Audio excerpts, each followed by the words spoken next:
what is desire and where does desire come from? This is an important question because it is something that really no one looks into.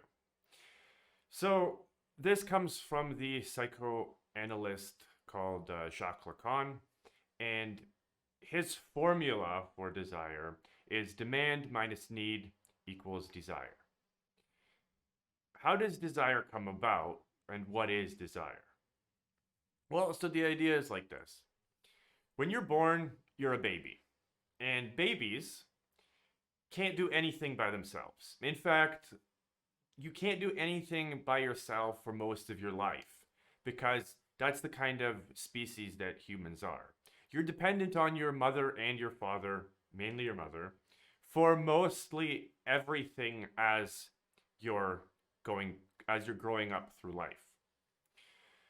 So what happens is that because you're no longer inside of your mother's body, you need everything from them to survive. So you need them to clean up after you, you need them to feed you, you need them to keep you warm, and you also need them to give you love and affection. Without these things, without these very basic things, you simply die. But the issue is when you're growing up, you don't have them around all the time. In fact, it's not possible. So what you have to do is you have to learn to communicate what it is you want so that the other, your mom and dad, will understand what it is you want. Now with this comes a whole host of problems. So firstly, this fall into language, this learning to signify what it is you want through the medium of speech causes a lot of problems. Why? Because the words that you're using as you're growing up, you aren't even sure of what they mean. You're just kind of approximating, and then dependent on that, you get the reaction that you're looking for or you don't. So, say you're hungry. Now, as a kid, what you would do is you would try to do this with your hands, you would cry, you would even say the word bottle or mama or dada. And what would happen is that you have now figured out language to some degree. So the issue is you have these needs. And now these needs are your basic survival needs. These needs are eating, sleeping, drinking, what's another, and cleanliness, right? Like as we said previously. Now these are things that you cannot do without. But what happens is essentially you start to make demands of the other for your needs. So what you'll do is you'll say bottle. Okay? Now the word bottle is not just the word bottle as you would think. So what the word bottle would represent for an infant would be something along the lines of nutrition or food, right? It's a demand for the food. But because all you're saying is the word bottle, it's more than that. What it is it's you're asking someone to bring you the bottle. In this case, your mom, let's say. You're asking for your mom to bring you the bottle. Now, because you're asking your mom to bring you the bottle, these are two things, two separate ideas, packaged in the single word for bottle. So what you do is we can even go further than this. So you have the word bottle. Now, it's not necessarily that you want, say, food, but maybe you just want your mom, but you know that when you say that word, she comes. So you have her bringing you food, you have her, but then you also have this third part in which you have her love and affection.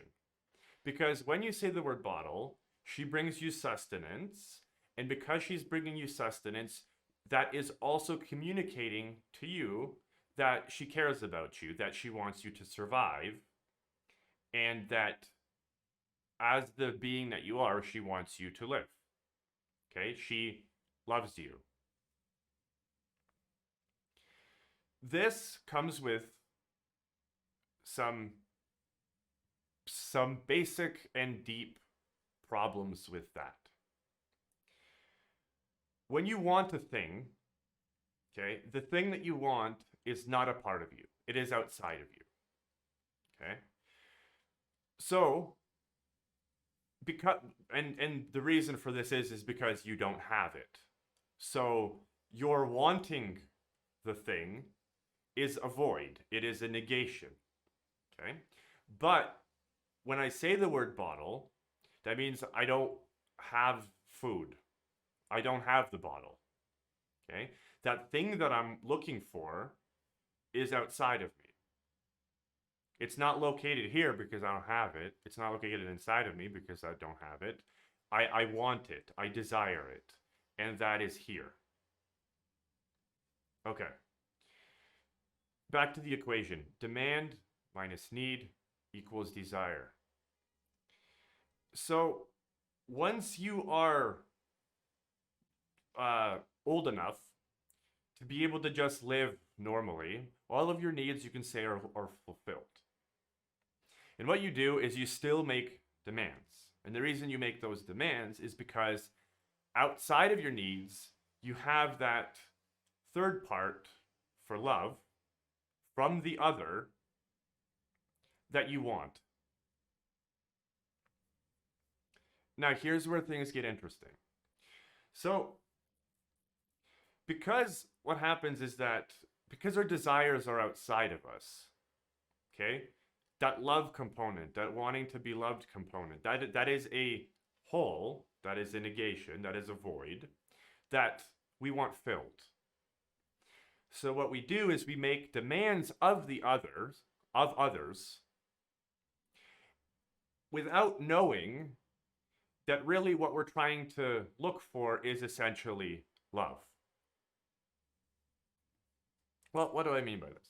So say you want, say, a Lamborghini, or say you want something from the other. And now this other is now, it can be like the big other, society. Or, you know, you want like the perfect relationship. You want all of these things that are outside of you. And so you assume that if you ever get these things, what that implies is that you are getting love. Because what you're doing essentially is you have failed to parse as an adult, as a lot of people do, you have failed to separate these ideas in your own mind. And this happens just because, well, that's how life works, right? We get trapped in language. And what this language does is it tricks us. And it tricks us because we really don't know any better, and no one has taught us these things.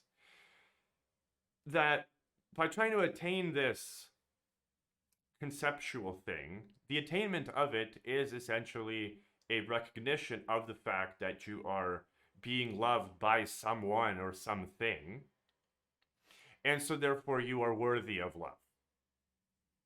That is kind of the basic idea of this. So this satisfaction, okay? When we ask someone to love us, this is that idea of desire taking hold. Okay? Your love is not yours to give, because your love is outside of you. Your love is essentially a desire. It's a wanting of a thing that you don't have. And that thing that you don't have is empty. That's why you're wanting the thing. If you had the thing, you wouldn't want it. Just by the very, totally banal understanding of how language works. The thing that you want here, right, is you don't have it. Otherwise, why would you want it if you didn't have it? Like, if you had it, you wouldn't want it, right? It becomes banal once you get it. So this trap that you have set up for yourself is exactly why you can never get it. Because what it is you're really looking for is you're looking for something that isn't there. It's an unfillable void, right? These promises of love, these, okay, to be even more precise, what you're wanting isn't the other, it's the love of the other. This means you want their desire, you want to be wanted. You don't want necessarily them. What you want is you want them to want you. And because their wanting, their desire, isn't theirs, right? Because they don't have it. It's a void. It is negation. It is something outside of you. You can never have that because what you're looking for is essentially the exact same thing that they don't have. To put it in this Lacanian language. So what's the fundamental principle here? What is the moral of this story, of this whole long talk? Well, it's essentially that when we make these fantasies to fill this unfillable void, what we have to do is we have to get rid of all promises, we have to get rid of all language as to what is to come. Meaning, these promises of what is to come needs to have the movement from desire of the thing, right, the object here, that's not you, to the love of the subject. So what you have to do is, in this language, is you have to love the fact that this person is their own void. But not, of course, their void.